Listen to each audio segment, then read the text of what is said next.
Good evening, everyone, and welcome back to Science Pub for the 2021-22 academic year.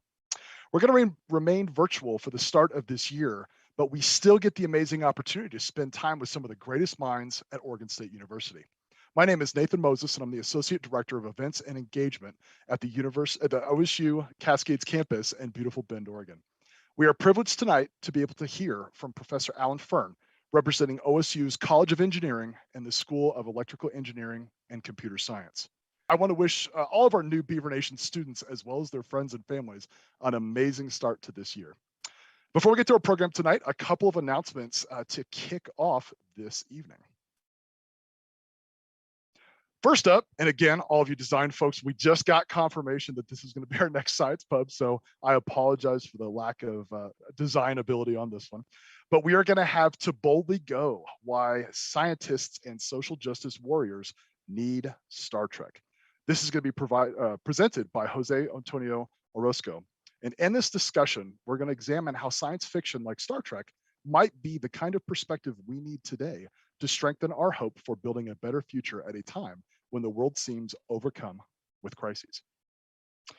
Next event coming up is going to be on October 6th. This one is entitled An Evening with Tamika D. Mallory, Real Activism. You're invited to a special evening with Tamika D. Mallory, one of the country's most influential and fascinating civil rights advocates or activists. Mallory will join Erica McAlpine, Executive Director of Strategic Diversity Initiatives at OSU-Cascades, for an honest, wide-ranging, and practical conversation about community activism. And we will show these slides at the end of the presentation, but you can see the URL right there, beav.es UWS. The third event that we're going to be doing is on November 2nd, Reckoning with Race and Racism in America with Michael Eric Dyson. You're invited to a special evening with Michael Eric Dyson, a leader on race, religion, and contemporary culture, to explore our nation's challenges as our communities of society reckon with social justice. Explore the cultural and social forces that have shaped our nation's approach to issues of race. Dyson will trace the genealogy of anti-Blackness from the slave ship to the street corner where Floyd lost his life, and where America gained its will to confront the ugly truth of systematic racism. All right, and so next up, what we're going to do is, again, it's been about 3 months since we've been here with our virtual science pubs, but we do have a history of getting a lot of audience participation. We want to kick off tonight's show with a little bit of a fun trivia, as we have done in the past. You're going to go to the mentimeter.com application, again, through your cell phones or directly through the web browser. You're going to find event code tonight 1559876. And again, that's 91559876. You can also put your phone right up to the screen this evening and use the QR code that is generated on the screen. You're going to be using this for Q&A at the end as well. So after Alan is done with his presentation, this is how we're going to be taking our cues from the audience tonight. So give everybody just a second to grab that. We do have a little bit of a time delay of about 15-20 seconds. So as we go through the application, you may end up seeing your answers or your questions a little bit slower than what they show up on YouTube. So no worries with that. Or a little bit faster, I'm sorry, than what you see on YouTube. So give everybody just a second to get in. And again, just want to say again, from us at OSU, we're really happy for you to be able to join us tonight. All right. Well, we are going to get started.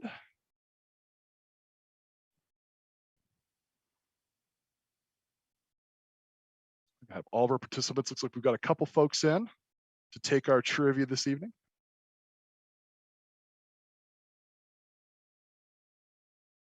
All right, and we will, there we go, still coming in. Now everybody's coming in. We'll give everybody just a second.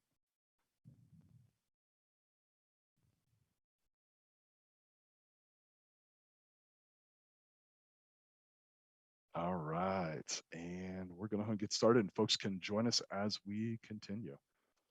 Just a little warm up. You're going to get more points for the quicker that you answer the questions. First up, when did Honeywell purchase the patent for the first programmable building thermostat? 1856, 1906, 1920, or 1940? And then quicker you respond, more points you get.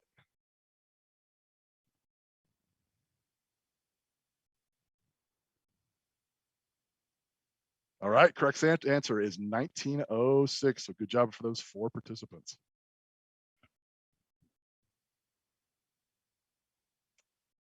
All right, next one, question 2.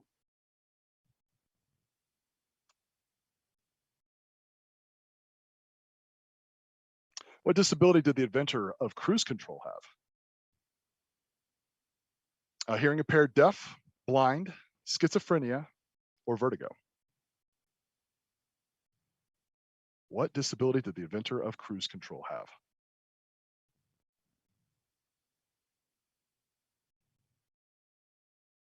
Vertigo. A lot of you answered that. Interesting. It's actually, they were blind.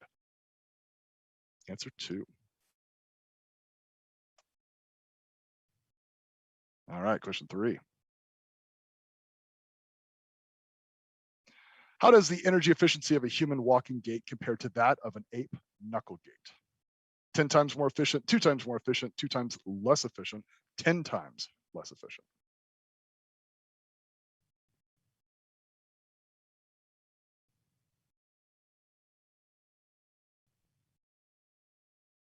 Ten times less efficient. It's actually 2 times more efficient. So good job for you 3.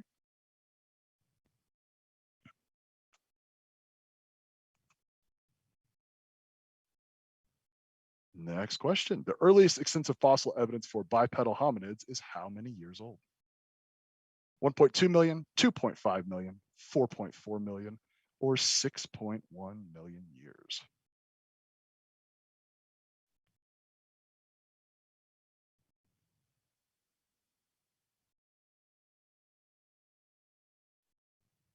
$4.4 million years.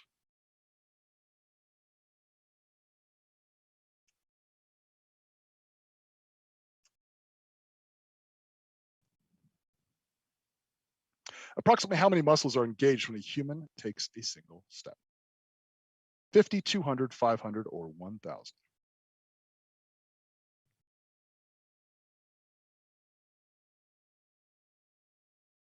50, 200, 500, or 1,000?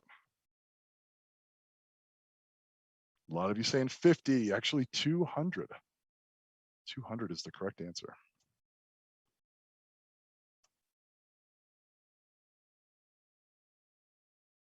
Approximately how many muscles are engaged? Oh, you know what? We're going to skip that one, everybody, because we've already done that one. Looks like we got a duplicate. Let's try the next one. Question 7 of 7.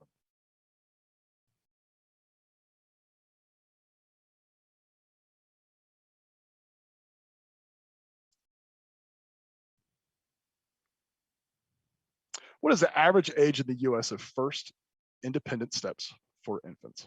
11 months, 12 months, 13 months, or 14 months? Alan, you made that one tough on them.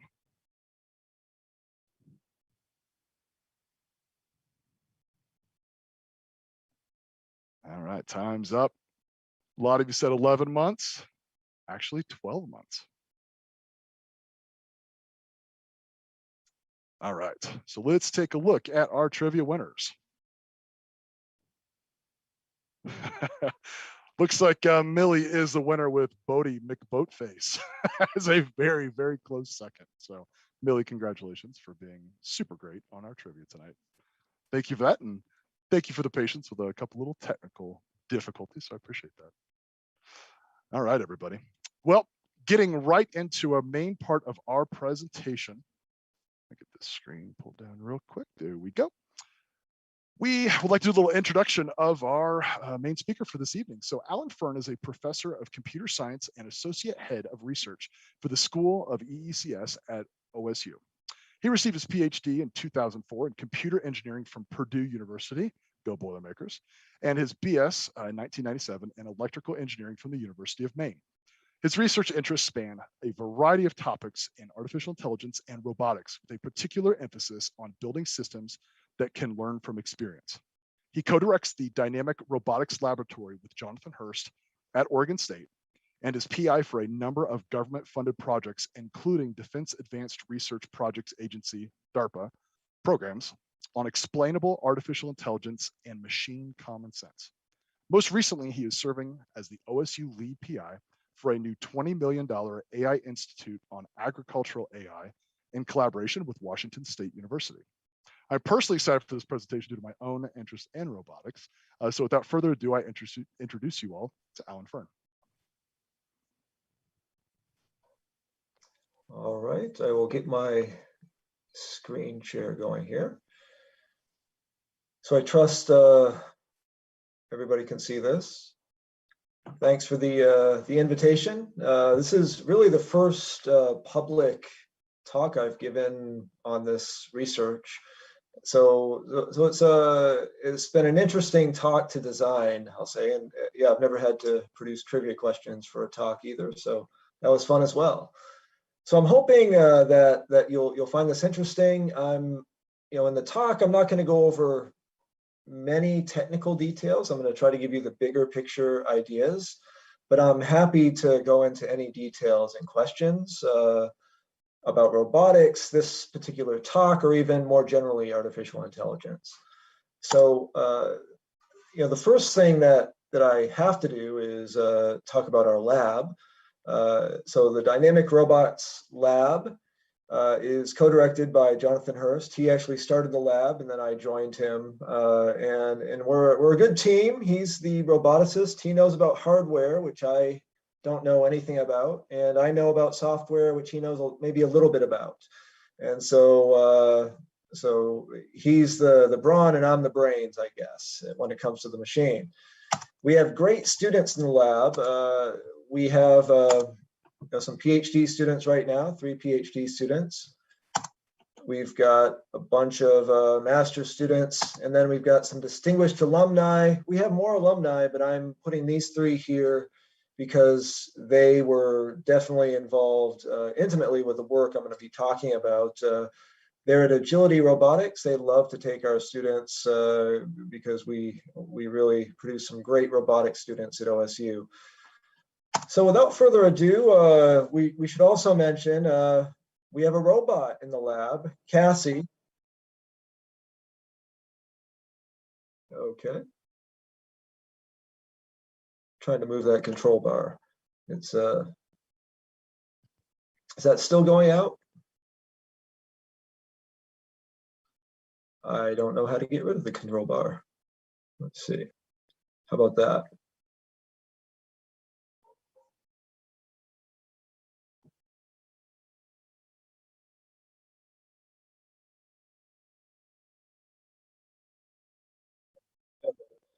I teach a lot on Zoom and never have this trouble. So apologize for the disruption. I'll move it around when it seems to be in the way.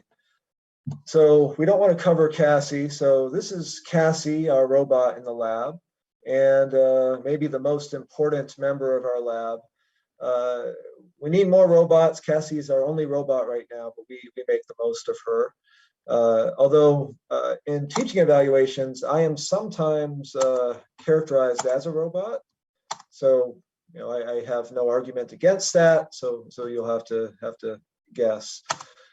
So I'm going to start off talking about what you might not think of as a robot, something much more mundane.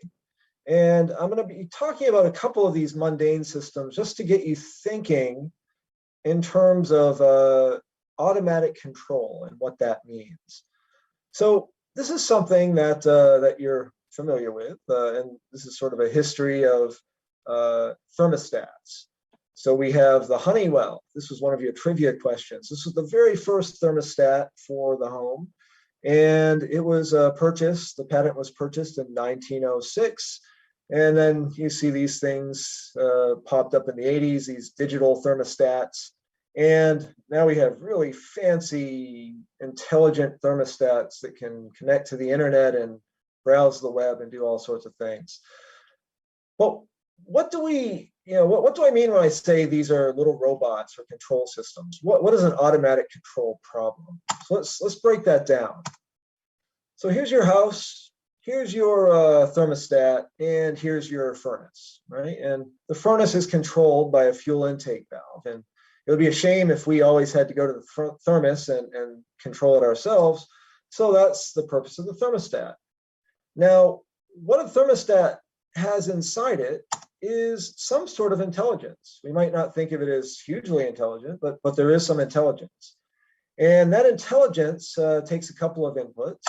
So one input is the goal, right? The goal here is I want it to be about 65 degrees, 66 degrees maybe. The desired temperature is the goal here. Another input to this intelligence, whatever it is, it's a computer or something, is some sensing. And in this case, the sensing is about the current temperature. Now, given those two inputs, the goal and the sensing, this intelligence, this intelligent controller needs to send an action to the fuel intake valve and say to increase the fuel or decrease the fuel. And the intelligence is such that you want the temperature to be exactly as you want it, as quickly as it can get there, and to be stable. You don't want it to go up and down. You want it to be nice and stable. And so the better a thermostat is, the more intelligence it has, the more stable the temperature will be. So that's an example of an automatic control problem that engineers, if are very familiar with. And you might think of automatic control as it's the goal plus sensing plus intelligence plus action. So I'm going to give you one other example of maybe a less mundane automatic control problem, but still relatively mundane. So this is something you're all familiar with, cruise control, controlling the speed. And this was, again, another trivia question, I believe, or maybe it wasn't. But the very first cruise control in a consumer car was in 1958 by Chrysler. They bought the patent by a blind inventor who, the story goes, the inventor was going on a lot of rides with his lawyer and got annoyed that the lawyer's speed would change when the lawyer was talking or not talking. And this gave rise to the idea of automatically controlling the speed. Now, I think Chrysler was pretty ambitious to call this autopilot. There's controversy when Elon Musk calls his thing autopilot. They quickly used a less ambitious name and called it cruise control, but the very first instantiation of this was autopilot. I don't know how high the dial goes. Maybe it goes to 11, Spinal Tap reference. But you see the evolution of these. This is a Tesla cruise control. And let's look at this as a control problem as well. So here we have the brake and the accelerator. They basically control your speed. And we have our speedometer and your desired speed. And we need some intelligence. We need an intelligent controller, an automatic controller that sits between these things. So the controller will take in the goal. That's the desired speed. Apparently it wants to go 9. Maybe that's, I don't know what speed that was. I don't know what the dial means, but it's some desired speed. You get the current speed through the sensing. Well, this is 0 right now. And given the goal and the sensing, the current speed, the intelligence has to send controls, one control to the accelerator. Do I accelerate or not? And another control to the brake. So this is a slightly more complicated control problem because there's at least 2 control actuators that need to be controlled based on these inputs, as opposed to 1. And these are obviously actuators that need to be coordinated with one another. So it's slightly more complex. So that's 2 examples of control problems that hopefully are familiar with you. And now I'm going to show you a control problem that maybe you haven't thought of as a control problem. So here's a young lady who is solving an automatic control problem, I would say, of 2-legged locomotion. So this infant is displaying pretty incredible control over that little pair of legs. If you really think about it, it's amazing that infants can go over terrain this robustly. And when I say 2 legs, from now on, I'll probably be using the term bipedal. So bipedal locomotion is locomotion on two legs. And I find bipedal locomotion fascinating. All humans do it, but if you look into evolutionary history, what's known, it really is considered to be one of the major milestones. Intelligence, the development of intelligence is another milestone among some other milestones. But bipedalism is a major milestone, and there's a lot of debate about why it was so important. But one theory, for example, is that it's much more efficient. So by going bipedal, we ended up going, our max speed decreased a lot, So quadrupeds that walk on four legs, they can go a lot faster than us, including apes. Their knuckle walks can go, they'll catch us in a race, no problem. But we gained efficiency.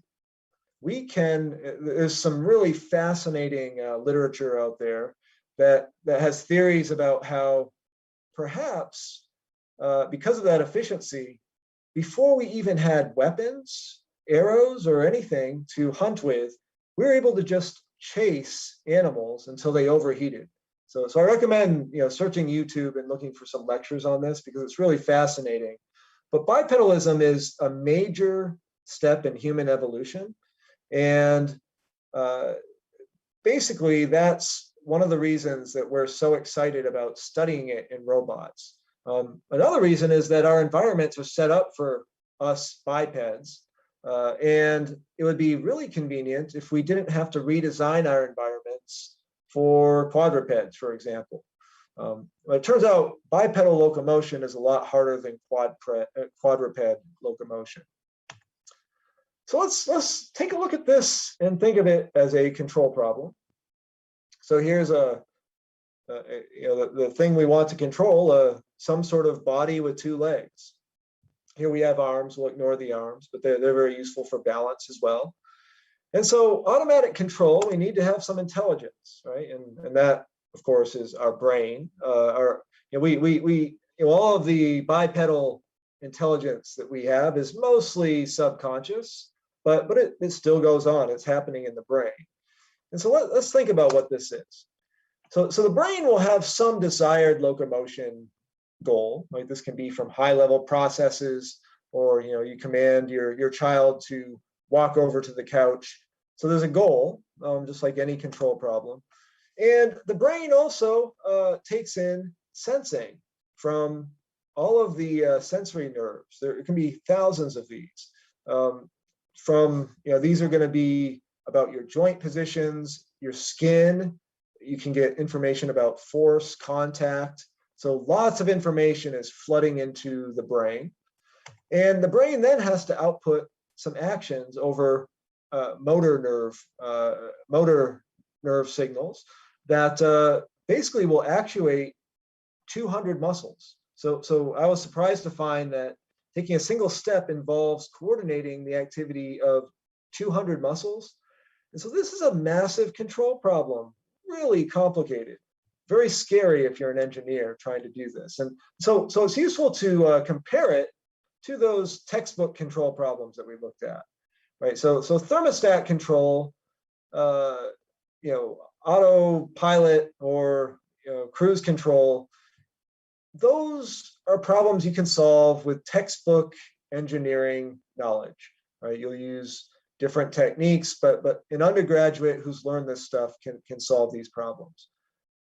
And if we compare it, basically one reason that they're fairly simple is there's one sensory input, right? So you have temperature, that's a single stream of a stream of a single number, and velocity, so a stream of a single number. And the outputs are also relatively small in number. So there's one output here and two outputs here. Now we can contrast this to the bipedal control problem. The number of sensory inputs is in the thousands, right? These are I couldn't get a good number for this, but there's lots of information flooding into the brain, much more than any of these control systems. And the number of action outputs, right? The information that needs to come out of the brain to control the muscles, you've got to control 200 muscles. So just the scale of the difference in the size of the inputs and the outputs for these systems is enormously different, which creates a much more difficult control problem. And so our research challenge, right? This is what we're faced with. How can we engineer bipedal locomotion for robots? Right? That is the problem that our lab is interested in. And I'm going to refine that. So the first thing I want to talk about, though, is the hardware. So bipedal locomotion for robots, there's going to be two parts to this problem. There's hardware and software, and human evolution, hominid evolution.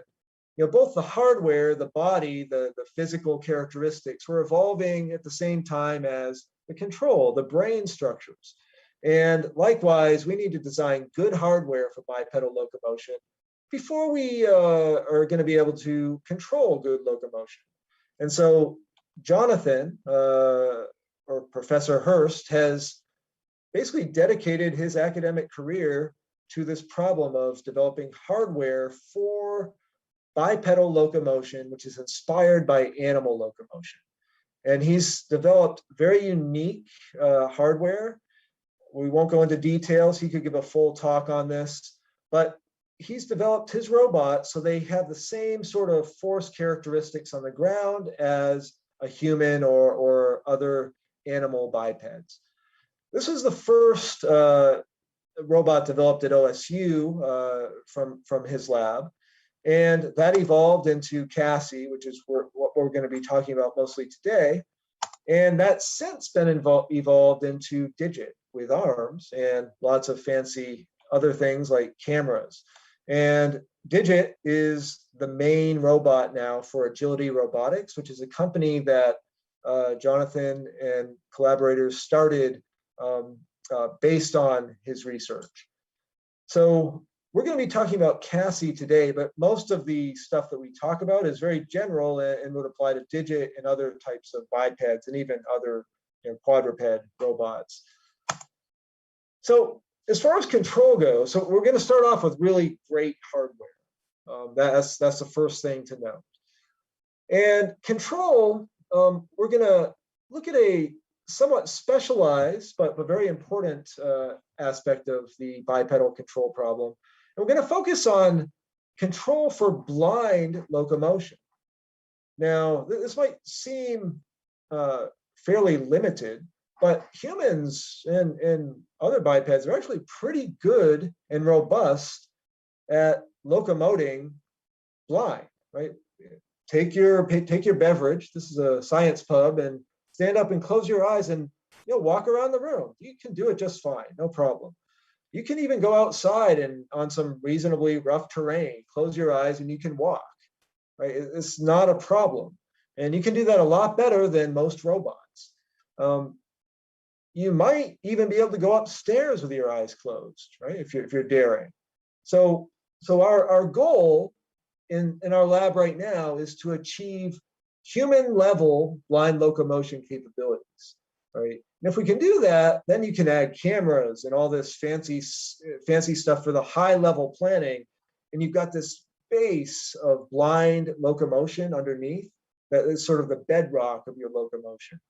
So that's what we're going to focus on, blind control. The only feedback we get, the only feedback that our control system is going to get is feedback about the joint positions and the forces on those joints. No sight or lasers or anything like that.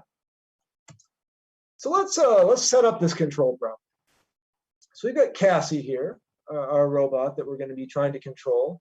We have a remote control that a human will hold and sort of say, hey, Cassie, move at this speed and this heading. We're going to have to develop the intelligence. That's what we're doing. That's what we need to do when we develop automatic control algorithms. So the human controller here is going to give us speed, a heading, and a desired gait. We'll talk about what that might look like, but I want you to go forward at 4 meters per second, for example. Now, the sensing into our controller, into the intelligence, is going to be about the positions and velocities of the joints. And from that, from our goal and the sensing, we need to output actions. And in this case, our actions are going to be, what are the torques that we're going to send the 10 motors that control Cassie? So there are motors of the different joints. I won't go into the details of the hardware here, but seems like a fairly difficult control problem, and it is. We spent several years trying to do this well, because this is a fairly high dimensional input. So the sensing we get about the velocities and positions, it's around 40 dimensions, and from that input, from that stream of 40 numbers, you have to output torques, and you have to do this at 2 kilohertz. So you have to do it fast. So it's really quite a daunting control problem, and it took us a while to solve. Now, what we found, and what others have found, is programming locomotion intelligence using traditional techniques, like what you might use to control a thermostat, or even traditional robotic control techniques, is very difficult and brittle for this type of robot. And we could probably do it, but it would require more money and time and engineers than our academic lab could afford to do really well, to really approach human-like performance. That's a theory. Maybe if we worked on it with the money and time and engineers we have, maybe we'd solve it. But we decided to go a different route. And so this is maybe one of the first key ideas that I want to get across. So humans are also not born programmed directly to walk. I mean, there are animals that can walk immediately after they're born, but not humans. Humans are programmed to learn to walk. And it's, watching my children develop their walking capabilities, it was amazing how consistent it was. They would, I really love the stage where they would roll over. They love to roll over when it's their time to learn to roll over. And then they like to rock, and they just love to rock. They're just getting lots of reward for that. At every stage, they're learning the next step as their body gets stronger and stronger until they can walk. And 12 months, as the trivia question indicated, is the average age until the first steps. And my first 2 kids, by the way, exactly on their first birthday was when they took their first 2 independent steps. So I guess I believe that. So the idea here is, can we program Cassie to learn instead of just directly programming Cassie to do the locomotion task, which is just very hard to program because it's such a subconscious thing. How do you program locomotion? And the answer is yes, we can do that. And that's really the key idea behind how we've been able to make some really interesting progress in the last couple of years. So I'm going to be telling you about those ideas now. How can you program Cassie to learn? And this is basically we're going to be following a paradigm called reinforcement learning. Those of you familiar with psychology may recognize this terminology, but reinforcement learning in computer science and engineering is a subfield of artificial intelligence that is about getting computers to learn through trial and error to maximize some type of environmental reward.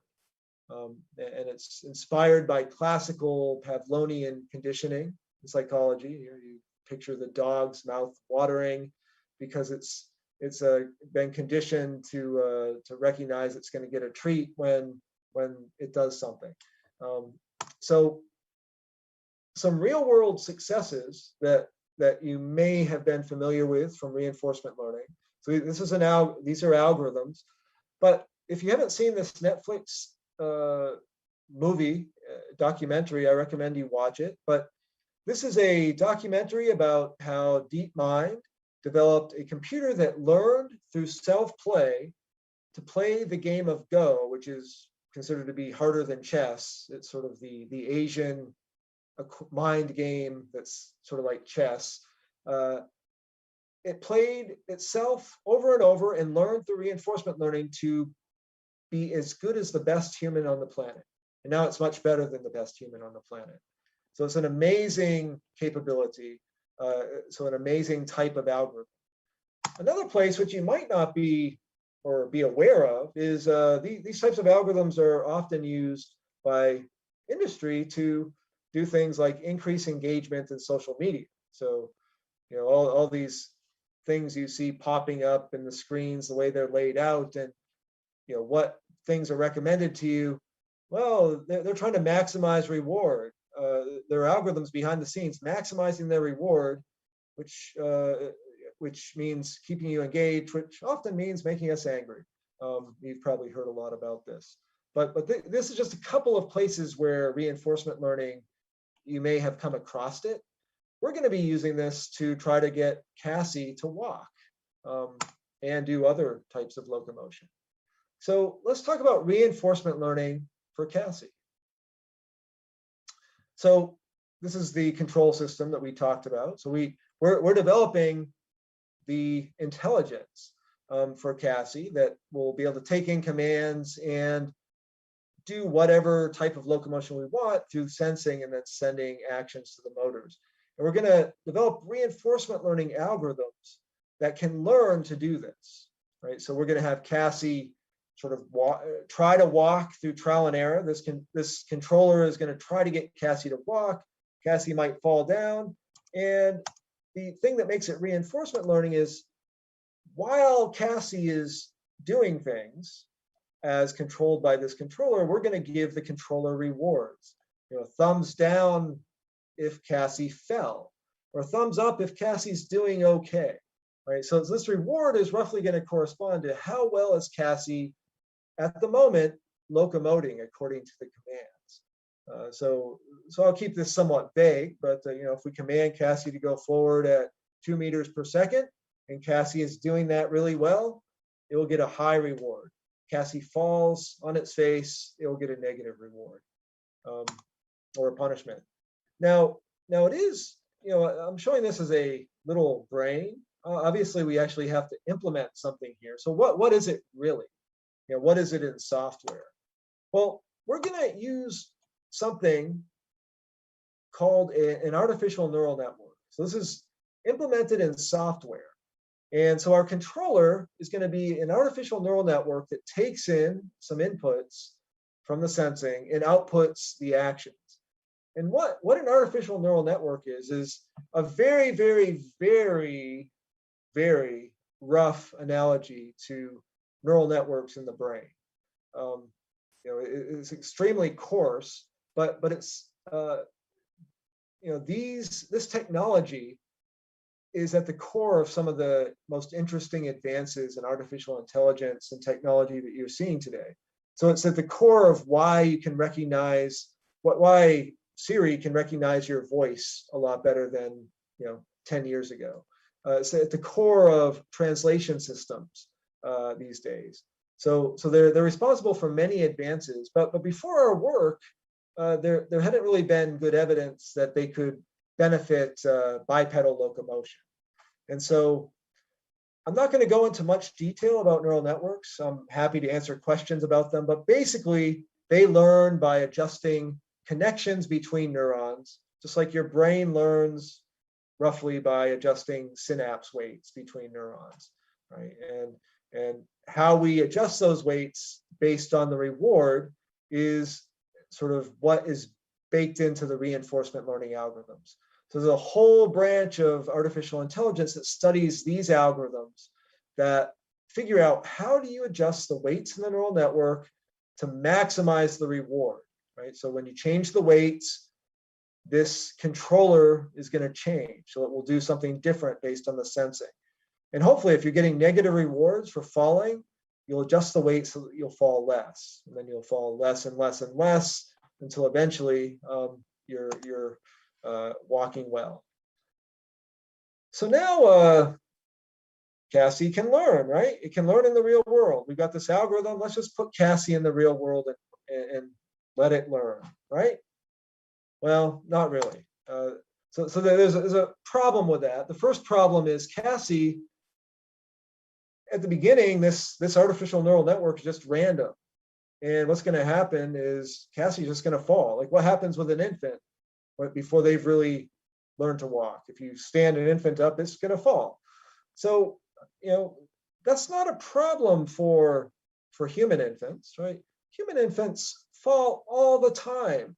If you pay attention, they're just falling all the time. They're built to fall. That they've got a low center of gravity. They've got squishy butts, and they're just squishy all over. Falling doesn't faze them at all.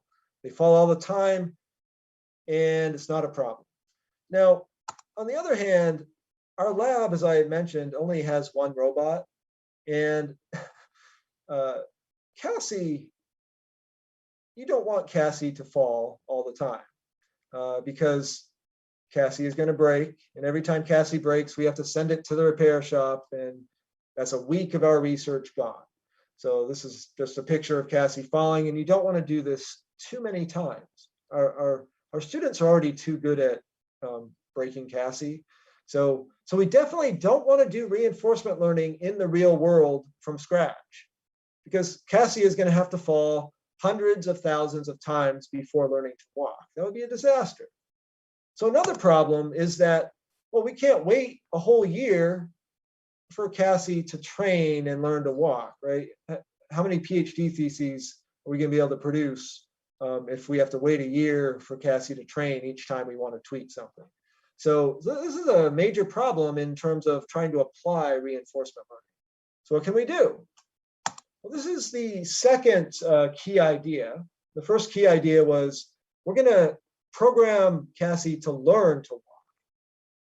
The second key idea is we're going to get Cassie to learn to walk in simulation. So Cassie's going to learn in simulation. And then that neural network that we learn in simulation, we're going to put it on the real Cassie and deploy it in the real world. So simulation is great. It's really, really fast, much faster than real time. You can parallelize it. We can run this on 50 different computers in parallel and have Cassie learn in parallel. And plus, it doesn't matter if Cassie falls down in simulation. There's no broken robots. So there's a lot of advantages. And what we can find, and I'm going to show you a couple of videos in a moment, is in simulation, we can train Cassie for about 12 to 24 hours of simulation time and get pretty good locomotion.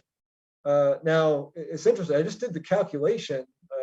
The students might tell me I'm wrong, but I think this amount of simulation time basically equates to about 1.3 years of real world training time. So a little bit less efficient in terms of real world training than our infants, but not too bad. But we certainly wouldn't want to do that in the real world. So I'm going to show you a couple of examples of what this training and simulation looks like. Now, if you start off with a random neural network, this is what you get. Okay, this is why we didn't want to train in the real world, right? Cassie just falls, and can fall in different dramatic ways, but it's falling nonetheless. Now, if you train for 1 million time steps, we'll say, you might get something like this. It's kind of walking, kind of doing something, but I don't think we want to put that on the robot. It's not exactly what we want. It's kind of weird. And we have a whole library of silly gaits like this. We could go through that, but there's limited time. It's pretty funny sometimes. Now, after 100 million time steps, it's 1.3, and I'm showing you an example of where we're telling Cassie to run as fast as you can. This is what you get. So in simulation, through training, going from not being able to walk at all and just getting these rewards for, oh, there we go. So just walked off the edge of the earth. The earth is flat. So you get the picture there. That's how the simulation will tend to look. And the big question is, okay, yeah, we can get it to work in simulation. Does it work in the real world? I think some of you might have been skeptical. Okay, you train in simulation, but the real world is the real world. Is it going to work in the real world? And one answer is that no, not directly. So let me show you another example here. So I had to show you these videos this way because they were too large to bring into PowerPoint without crashing it. So I'm going to show you what happens if you trained in simulation, just a pure simulation, and then you put that neural network on a robot. So we're going to have a Hollywood squares of robots here in a minute. Okay, here we go. And when one of the robots falls, we're blacking it out. These are just different trials of that neural network. We put it on a treadmill and you see they're all falling at some point. Oh, there we go. Yeah, we fell down, black. So you can see it did not work very well in the real world that time. So let's go and see what we can do there. Now it's not surprising, right? Because there's bound to be some discrepancy between the simulation that we're using and the real world. And we've learned to walk in the simulation, and maybe it's not going to work in the real world. So what can we do? Are we just stuck? Well, this is the third idea. And I think that's the last major idea that I'm going to present. So what we have now is the idea of dynamics randomization. So I said there's a discrepancy almost surely between the simulation we set up in the real world. So how about we just train in all kinds of different simulators that have slightly different physics. And then maybe if we can train a neural network to locomote effectively in all of those different types of physics, maybe it's more likely to be robust to the real world, whatever that physics tends to be. And so this is the idea behind domain randomization. So every time we run a simulation during training, we randomize some of the physical parameters that are likely to be unknown in the real world. And these are things like the friction, the damping of the joints, the center of mass, the mass of the joints. Things like that are really hard to estimate and really impossible to estimate from the real world.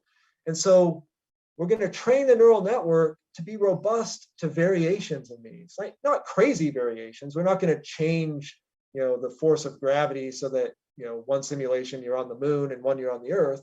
We'll keep that stable, but things that might matter, we're going to change. And it forces the controller to be robust. And now, if we go look at the results, this is what you get. So this is after domain randomization training. And now you put that neural network on the treadmill and apologize. They did not fall. Okay, so just trust me on that. None of them fell. So that was kind of a key step in our lab, sort of getting to this point where we recognize that with proper domain randomization, you can perhaps go quite far in terms of locomotion. Okay, so that's what I want to say about that now. And now, so we basically saw that domain randomization can get us to walk and do some basic gaits. But what if we want to do something more than just walk? There's actually a continuum of bipedal gaits. And I'm going to cut away again just to show you. This fella here, he's walking. Yeah, bipeds can do lots of gaits. But bipeds can also do gaits like this. This might be hopping or galloping. Oh, here birds are pretty good bipeds. They do some interesting bipedal things. Pretty robust. We'd love to be able to do that with Cassie. Here's skipping, right? That's something that people do sometimes. So you get the idea. There's lots of things. We can hop, we can skip, we can jump. And the question is, can we get Cassie to do that sort of thing? Right? That's what we set out to do next, right? Because just walking is kind of boring after a while. So what do we have to do? So we like Cassie to learn this continuum of gaits. We call it a continuum because there's really this transition, there's walking, skipping, galloping, hopping, and there's everything in between. And the first question that comes up is, well, how the heck can you describe through a controller what gait you want? That was a question that stumped us for maybe a year until a couple of our students came up with what at the end of the day was like a duh type of answer. And so what was that answer that they came up with? So I'm going to show you that answer through a simpler example, not a biped, but a uniped. This is a uniped hopper. So there's one leg, it's an abstract hopper. And we'd like to tell this uniped somehow that we want it to hop, right? Periodically hop. And so how are we going to do that? Well, it turns out to be relatively simple. So the first thing we're going to do is we're going to, locomotion is periodic. So we're going to have a cycle.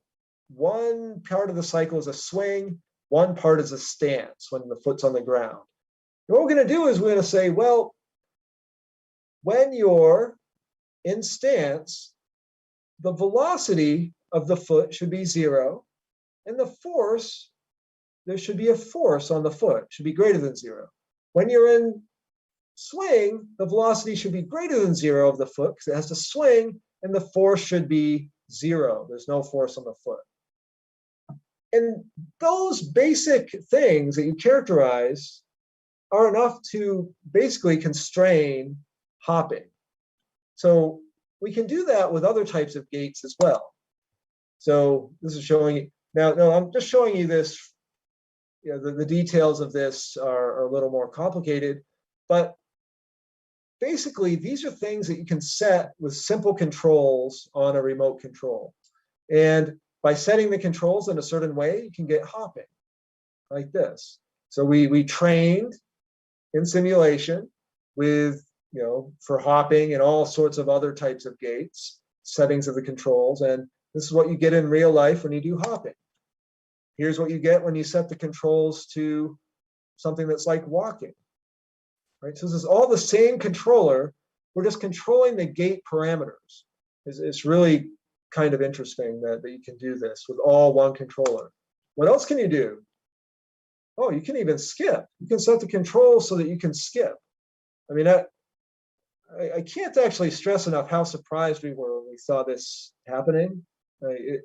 Usually research meetings are like, the students will come in and say, we tried this and it didn't work. But there was a period of time where every research meeting was like, we tried this, and I'll be like, that can't possibly work. And they're like, and it worked. So it was really an amazing time. So you can skip and you can do all sorts of other things. And getting to the end of the talk, but what else might you try? What about stairs? Well, turns out if you take that same controller and try to put it downstairs, it's not reliable. Now, why might that be? Well, it was never trained on stairs in simulation. And so what might we do? Well, maybe we should train on stairs in simulation, right? So this is another light bulb idea, right? Maybe if we train on stairs, lots of stairs in simulation, maybe Cassie will be able to walk downstairs, right? And there's a nice little story here. So that's exactly what we did. So this is simulation. What we do is we create all kinds of stairs, different numbers of stairs, different heights, different angles even of the stairs, and train Cassie for hundreds of millions of steps on these different stairs. And the really interesting thing to remember here is Cassie is blind. Cassie cannot see the stairs coming. It's always a surprise. And so when Cassie steps down, that's a surprise. And I actually, how this came about is we thought we wanted to do stairs, and we thought we would need to have sensing, like LiDAR sensing. And our student Jonah set up the simulation with LiDAR and started training Cassie, and it was working really well. And then he came back and he said, "Wait a second, I forgot to actually send the LiDAR sensor to the neural network. And yet Cassie was still going up and down these stairs in simulation, no problem at all, with no sensing. And that's how we actually recognized that maybe blind stair walking with a robot is possible. But we were still like, oh, this can't possibly work in the real world. But the students said otherwise, right? So they took it outside, and here's Cassie going up and down stairs, blind, right? And I'm always waiting for one of the students to fall. That's kind of mean, but and Cassie to not fall. Now they're not supporting Cassie with this, but we just don't want to break Cassie, and we don't have 100% confidence in Cassie not falling. It will fall sometimes, but it's really interesting the types of behaviors it develops.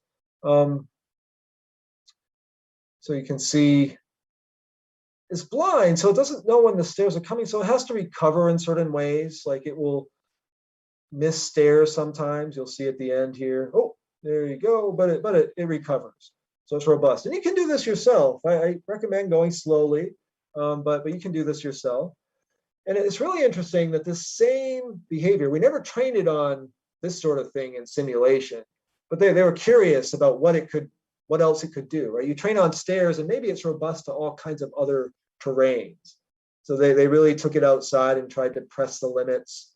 Here it is going down a grassy hill. I guess they were confident that even if it fell, it's nice soft grass, so maybe it won't get injured. So it worked there. Pretty interesting that this is just the policy that was trained in simulation, never trained in the real world. And here we're going to see it's never been trained on anything like this. Right? You can see this is different terrain. This is pretty surprising here. Like, that probably would have tripped me up going over that log. Now this, I really like watching this one. So we're almost at the end, but this is really cool. So Cassie, because it's blind, it's going to screw up sometimes. Oh boy, yeah, this is not going well. So it has to learn to recover. Okay, you go backwards, catches its weight.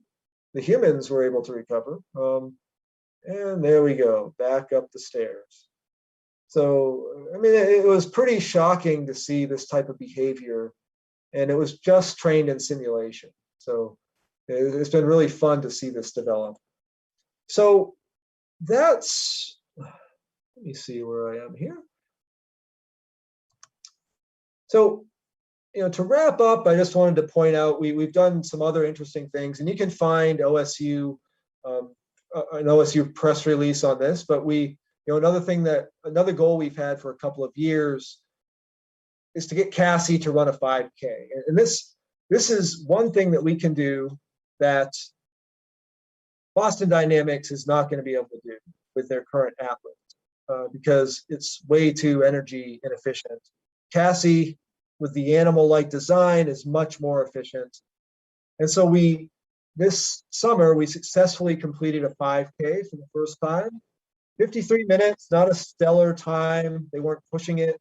It included time for 2 falls. One fall was from overheating of the computer, and the other fall was, I think Jonah was a little too aggressive with a turn and had it turning a little too fast. So some of you might recognize this scenery around OSU, but that was a really fun success that we had.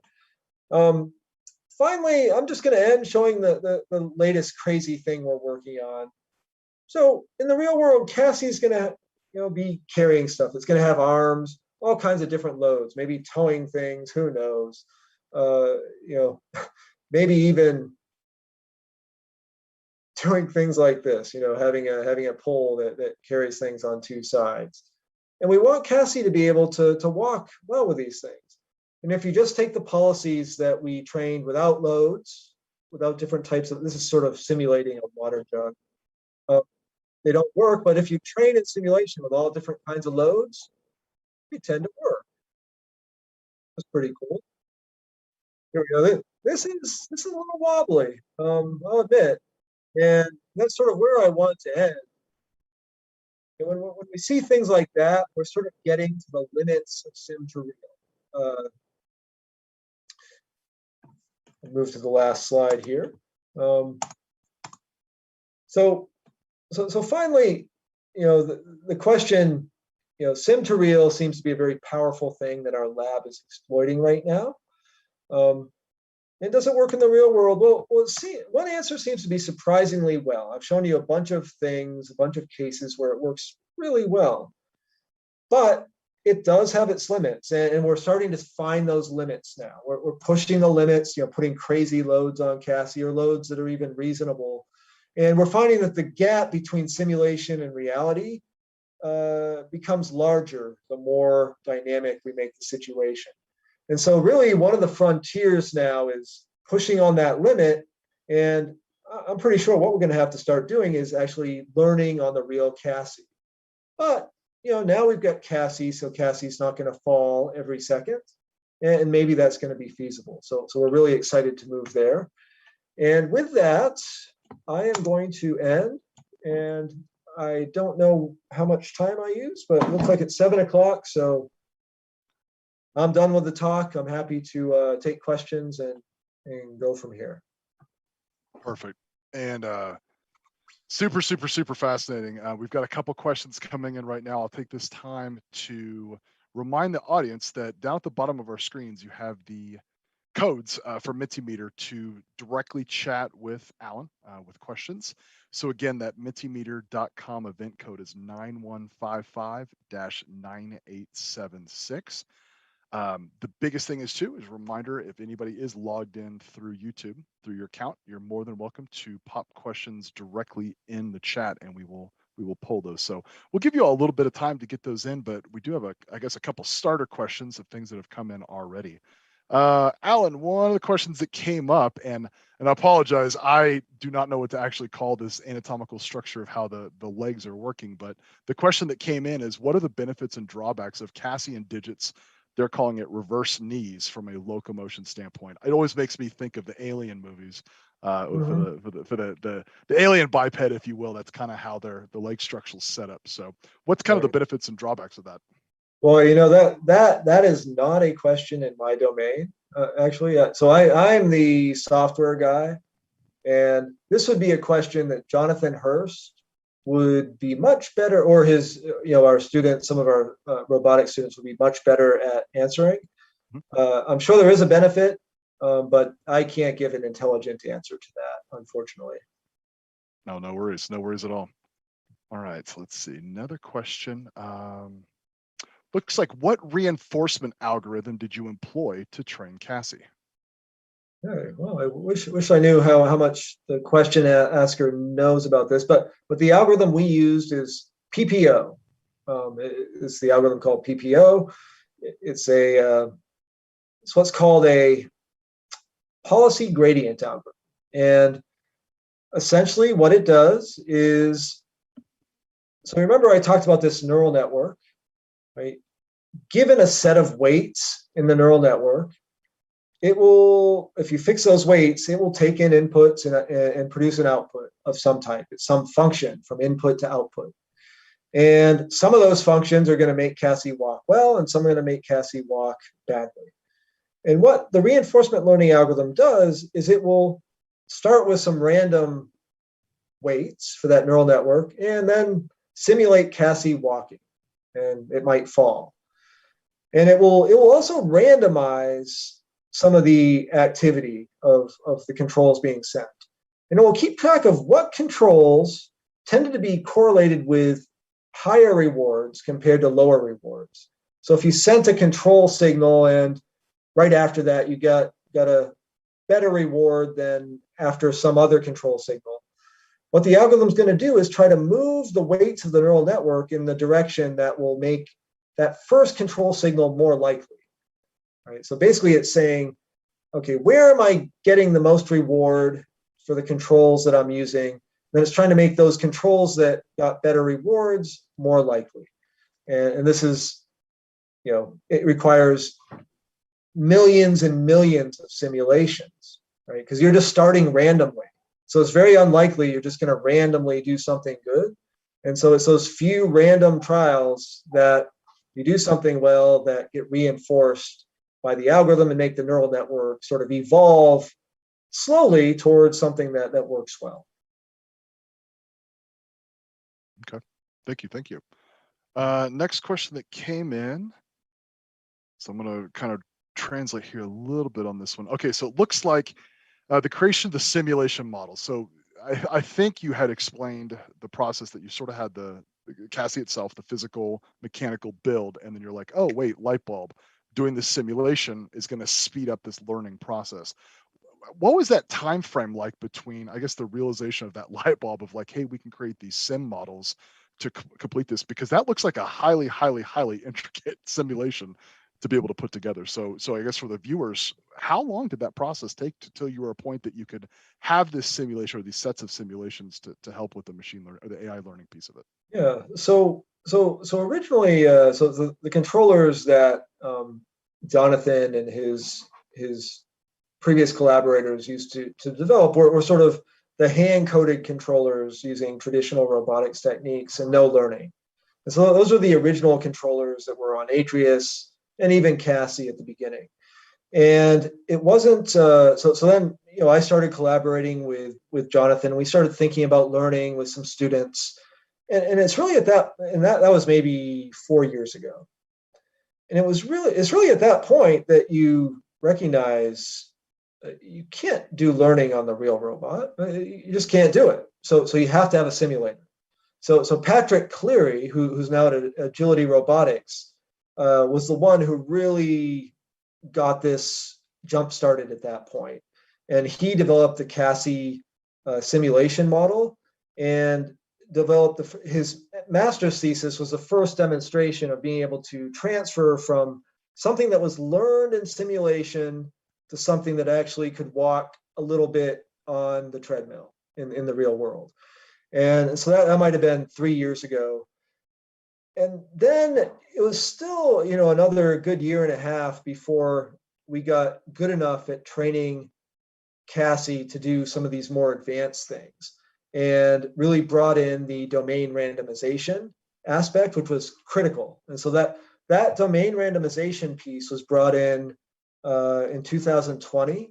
That was basically the thesis of, actually the undergraduate thesis of Jonas Siekelman, you know, amazingly, and he's the one that basically got this domain randomization working and was able to produce those videos of, you know, the treadmill, the Hollywood squares of Cassie's working.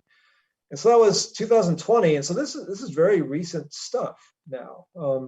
Then 2021 was when, you know, they had the ideas for how to describe these different gaits and demonstrated, you know, these crazy gaits, skipping and everything. You know, they do this outside and inside, and then the stair walking was soon after that. So it's all relatively recent.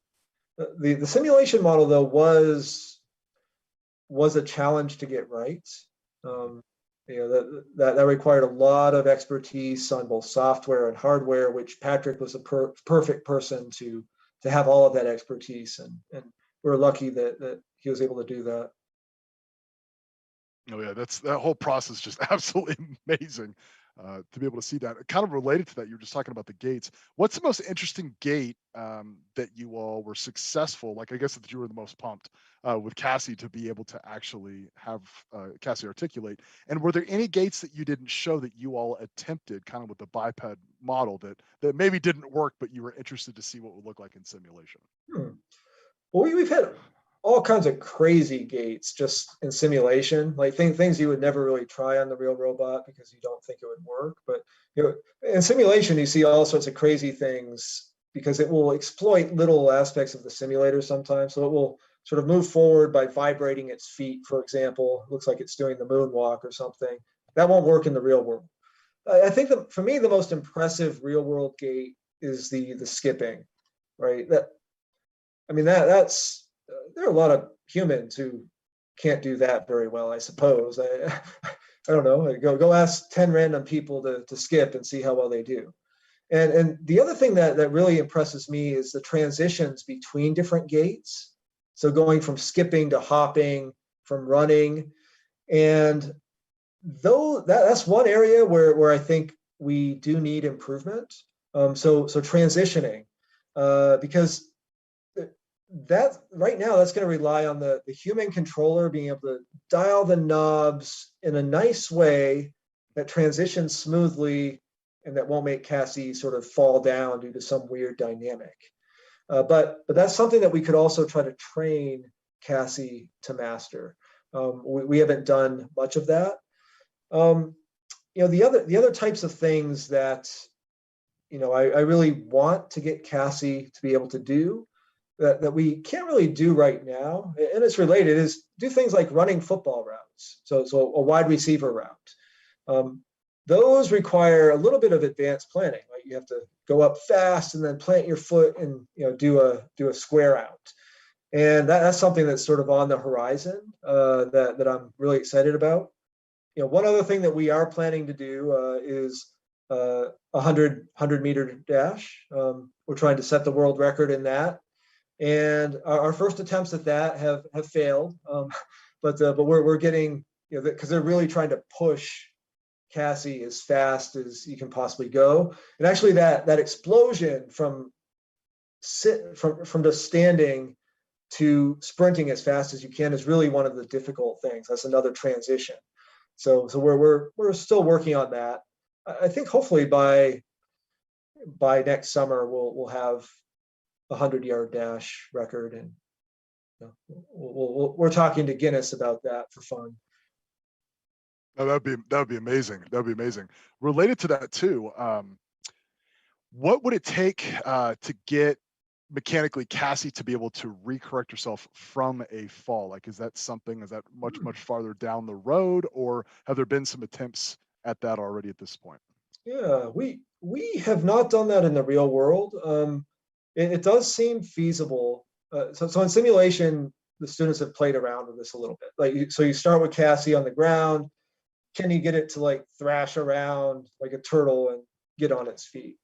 And there's been some success. I think you could train Cassie to do this. The transferability to the real world would be, I think that would be more of a question then, but maybe not. So we haven't tried that much. That's the sort of thing that could end up breaking Cassie fairly easily. So it's one of those things where you're like, oh, okay, we got to put a protective suit on Cassie or something. Another thing that we've worked on a little bit is to fall gracefully, right? So one of the things that a project that we haven't really kicked off that I'd like to is when humans have an unexpected case where they're about to fall, a reflex like just shoots through you and something else takes over. And I want a similar thing in Cassie. Develop reflexes that will then trigger a graceful or safe fall behavior. And that's something I think we could also do. And we should probably do that for our real Cassie to avoid injury and time off. That makes total sense. Out of curiosity, how much does Cassie weigh? It's a good question. It's pretty light. I'm probably wrong, but I want to say 40 pounds. Oh, that's actually a lot less than I thought. I should have. I think, yeah, I should have looked up some of the stats, but yeah, I think that's about it. Okay. We do have a if you go to our website, Dynamic Robot Lab, I think you can find the information there, more information about Cassie. Perfect. And then let's see, maybe one of our last questions, since we're at the 7:15 mark now, but folks, again, thank you as always for submitting these. These are great. Why was vision not selected as one of the inputs, just as humans use vision to optimize locomotion? And I think you hit on this a little bit with the staircase, but has there been any other thoughts of why vision wasn't incorporated early on, or maybe what future incorporation looks like? Yeah, so there's some good reasons. So first, I think you do want to separate. It's very useful from a just design standpoint to separate the concept of robust locomotion as sort of a dynamic process from high-level perception, from vision. Right? Those are two very hard problems in themselves. And so we really wanted to focus on the locomotion in our lab for that sort of philosophical reasons, but all as a basis, but also practical reasons. So the time required to get a camera set up on Cassie and get it calibrated and do all of the computer vision that would be necessary to be useful is significant, right? So you're looking, that's a major chunk of time. And the other thing that I think is, and this is actually something that plays out, sim to real is much, much harder to do when you're trying to also simulate the visual world, right? So if you're training based on a visual input, that visual input has to be relatively realistic in the simulator, and that's really hard. So you can get around that a little bit by just using a depth camera and just using depth information, but still that's difficult. So partly it's just separating the problems. And but now that we have Cassie walking, right, blind walking, now we can strap a camera on Cassie and maybe walk around the real world and learn with a real camera. So, and that's exactly sort of the frontier we're at right now. Oh, that is absolutely amazing work. And Alan, I can't tell you again how appreciative we are for you being able to share your expertise with us tonight. Kind of any final comments from you before we wrap up for this evening? Oh, it was fun to talk to you all. I always like to say, as an AI researcher, you'll hear a lot of crazy things about AI in the media and people trying to sell you things. One thing to remember, AI is not magic at all. There's no magic in AI. If they can't tell you why it's working, they're just trying to sell you magic. And I think what's not talked about enough is the huge benefits that AI is going to bring the world and how important it's going to be to dealing with the sustainability challenges and all the challenges that we're going to be facing going ahead. The more intelligence that we have, the better, as far as I'm concerned. And that's what I'd like to leave you with. Awesome. Well, we'll when we close out show tonight, we'll have you hang on with us a little bit after we close the show out. But again, just like to thank you again. Thanks everybody for attending. The amount of time that you took to prep and deliver this presentation, clearly this isn't something you just pull out of your back pocket. Really appreciate the time you committed to that. Your amazing contributions to OSU, the scientific community, and beyond. So again, Alan, huge thanks on that. And as always, a special shout out to our Connect Central Oregon team who have successfully been utilizing their career training intern program for now over a year and helping us to produce these events. Big shout out to Riley too, one of the new team members, and Brent leading main production tonight. So thanks to those guys. And this concludes our Science Pub for Tuesday, September 21st, 2021. Tell a friend about your experience tonight. Share the presentation link because this will be available post-event. And we will see you next time, Beaver Nation, out there. Thanks again and have a good night.